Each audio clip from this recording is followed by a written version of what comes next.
راولېږه نو الہ العالمین په دې آیات کې قرض وغوښتلو. نو خلک درې ډلې شو.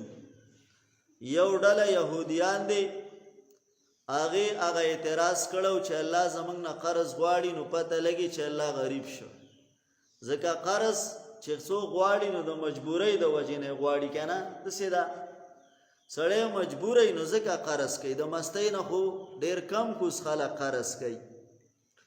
نو ویل الله غریب دی او موږ مالدار یو. دا آیات چې کله راغی نو هغې پې داسې عمل کړی. ګوره یهودیانو داسې کار کو، هغې راغونډ شوی دی، ویل لکه خبر یې د مسلمانانو په کتاب کې یو آیات راغلی دی او الله قرض غواړي، جوړ الله څه دی غریب دی، خزانې مزانې ختم شوي او موږ مالدار یو.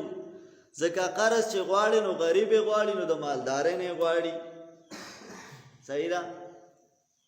ابو بکر رضی الله عنه را روانو چې دا خبره اورېده او کوم یو دا خبره کوله جو هغه ته سپېړه توله کړه. نو چې په خړش شي نو ویډا بو نو یو خلاص ته یو سپېړه ورکړه نو داسې توکه داسې بیا تاوېده ډېر ټیم. خیال دی هغه راغی نو رسول الله دربار ته یهودي راغی، ویلی رجی ابو بکر ووالما. هغه ویله لکه سوچ کوه ابو بکر خو د والو سړی نه دی، خو وال نه کوي، خو په یو جولی غربونه ګرمیږي. عمر به والی؟ وی نه جی ابو بکر والی یم. نبی علیہ السلام ویله لکه سوچ کوه ابو بکر به نی والی، دا کږې خولې چې سمی نو عمر یې سمی. ابو بکر دا کار نه کوي. خیال دی. هغه وی نه جی ابو بکر وی زه صحیح ده نو ورشه لکه ابو بکر وغواړئ. راوی غوښتلو. نبی علیہ السلام ورته ویل ابو بکره دا سړی تا والی دی؟ هغه ویل او جی ما والی دی. ولې دی والی دی؟ یاره جی ده دا خبره کوله نو.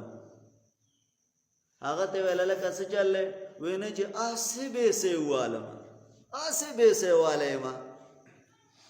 بای جګړه جوړه شوه، مقدمه ده، مسله ده. د ابوبکر او د یهودي ترمنځ جګړه ده. اوس اسلام د عدل نظام دی. ابوبکر یار غار دی، ابوبکر د رسول الله سخر دی. ابوبکر په اسلام کې اوله مرتبه ده، خو خبره به په دلیل کو، انصاف به کیږي. خیال دی. ابوبکر هغه چې کم دی نو منکر دی چې نه دا ماسې نه دی والی، خولې کږه خوځولې ده. او هغه وی نه جي اسې والی یم.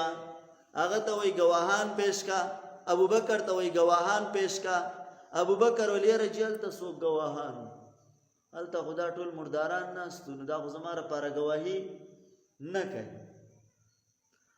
هغه ته ویل لکه تاله قسم دی؟ نو هغه ورته بډه راوویله بلکل قسم کوم چې اسې بیسې والی یم. سړي قسم وکړه. چې قسم یې وکړه نو وګټله چا؟ ظاهري چا وګټله؟ یهودي وګټله، ځکه قسم هغه وکړه نو. او شریعت ظاهر ته ګوري. حدیث کې راځي نبی علیہ السلام وی کله دوه جګړمار مال راشي، یو به چالاکی زه به د هغه باره کې فیصله وکړم، خو ګورې داسې نه چې که نه دله ما پټی ورکه او دله روا شه، دله مې مال ورکه او دله روا شه. نه نه نه، د جهنم ټوکړه مې وله څه کړه؟ کاټ کړه. د ده خوښه ده که اخلي او که نیغ. بهرحال یهودي ته وی زه صحیح ده واپس ته بدله واله او دله خړس ورکه.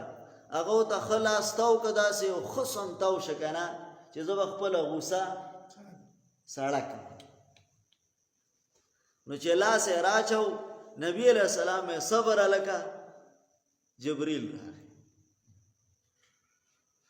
جبریل وی چې الله وی چې د ابوبکر د پاره که په ځمکه څوک ګواه نشته دی نو زه د عرش ته بره ګواهي کومه چې ابوبکر دا سړی په حق والی دی، په ناحق نه دی والی. او الہ العالمین آیات مبارکه راولېږه چې لقد سمع الله قول الذین قالوا ان الله فقیر ونحن اغنیاء. الله د هغې خلکو وینا اورېدلې ده چې هغې ویل الله غریب دی او موږ مالداره یو، نو الله زموږ نه قرضونه غواړي.